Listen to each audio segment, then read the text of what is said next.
jeeɗiɗi silmaji capanɗe tati woni Dakar lamorde Sénégal kon waktu goto yoni to Ouagadougou lamorde Burkina Faso. Amadou Baroba.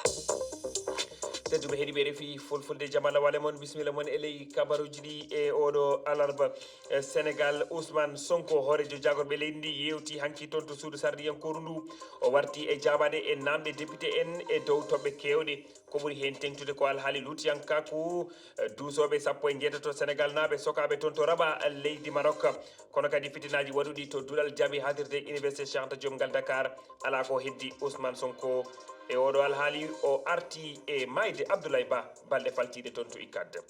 Burkina Faso ñawore alhaali magistrat ɓe douanier e avocat goto saami tato accitama tato woɓɓe pawama kaso lebbi sappo e ɗiɗi ha lebbi sappo e jeetati heddiɓe nayoɓe ko lebbi ɗiɗi kaso pawa avocat mabɓe kolli waɗan wulitande. Donald Trump horejo Amérique darima yeeso calɗi leydi ndi fottuɗi to congrès américain o holliti tolno leydi ndi alhaali Iran sagale na mbiyen impôt hay alhaali ɓatake Epstein tawano ko e ka haala fi muɗum. Tedduɓe bisimilla moon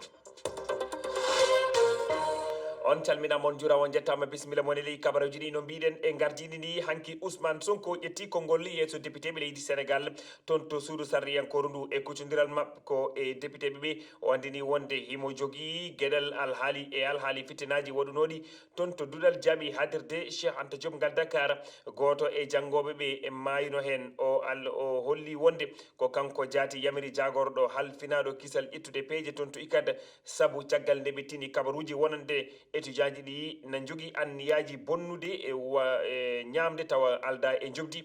bonnude kadi koɗorɗe ɗe. Ousmane Sonko holli anniya muɗum darnude commissariat police e nder université o keɗoɗen Fadima Sy. Yeeso sardiyankoɓe ɓe Ousmane Sonko jaabi gueɗal mum e fitinaji baɗɗi to dudal towgal Cheikh Anta Diop ngal Dakar ha Abdoulaye Ba cukalel janggatnoɗo toon sanki. ñu yëg ni ñenn ci en gandi woni ardiɓe jinnoɓe sunnude defterdu duɗal jaabi hatirde ngal sunnude cuuɗi ñaamiɗi ɗi kadi e suudu tambindu hoɗorde jangoɓe ɓe ko ɗum waɗi somi ñaagui jagorɗo nde o ƴettata peeje no hannirta ni ngam haɗude en jiiɓuru so tawi ko waddete mi wattay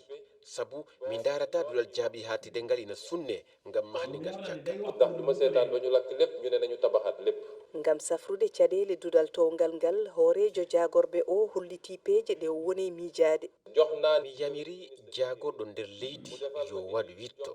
rokka mi cimtol ko fati eno mbawirmi mahde commissariat police e nder université mo Dakar sabu ko hoɗorde no hoɗorde goɗɗi ni ma en ƴeew kadi egginde duɗal jaabi hatirde ngal